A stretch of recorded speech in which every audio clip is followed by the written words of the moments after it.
রাতের আঁধারে বদলে গেল চিরচেনা মানচিত্র। যেখানে বিকেলে মেতেছিল শৈশব, সকালে সেখানে শুধুই পানির গর্জন। একদল অসাধু মানুষের লোভের বলি হয়ে বিলীন হয়ে গেছে বিশাল বালুচর, আর হুমকির মুখে পড়েছে কোটি টাকা ব্যয়ে নির্মিত নদী রক্ষা বাঁধ। এখানে পোলাপানি ফুটবল খেলতো, দূর থেকে আইসো অনেক পোলাপানি ফুটবল খেলতো, কিন্তু গতকালকে রাত্রে বালুদস্যু এরা আসা বালু কাইটা জাহাজে করে নিয়ে গেছে। সকালে আইসো কয়েকটা জাহাজ আমরা দেখছি। এই যে আপনার যে বাঁধ থাকবে না, আমাদের বাড়ির হুমকির মুখে আমাদের এই জনজীবন বিপন্ন হইতেছে।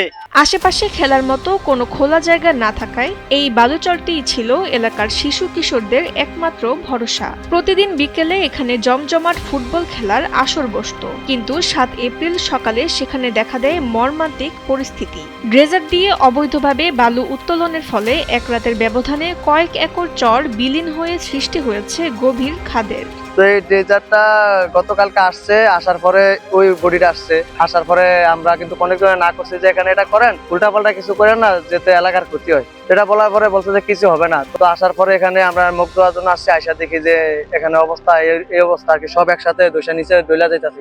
ঘটনাটি ঘটেছে চাঁদপুরের হাইমচর উপজেলার চরভৈরবী ইউনিয়নের 1 নং গাজীনগর এলাকায়। মেঘনা নদীর তীরবর্তী এই এলাকায় নদী রক্ষা বাঁধ সংলগ্ন বিশাল বালুচরটি দীর্ঘদিন ধরে স্থানীয়দের দৈনন্দিন জীবনের অংশ ছিল, কিন্তু প্রভাবশালী একটি চক্র রাতের আধারে ড্রেজার বসিয়ে বালু কেটে নিয়ে যাওয়ায় এখন চরম উদ্বেগ প্রকাশ করছেন স্থানীয়রা।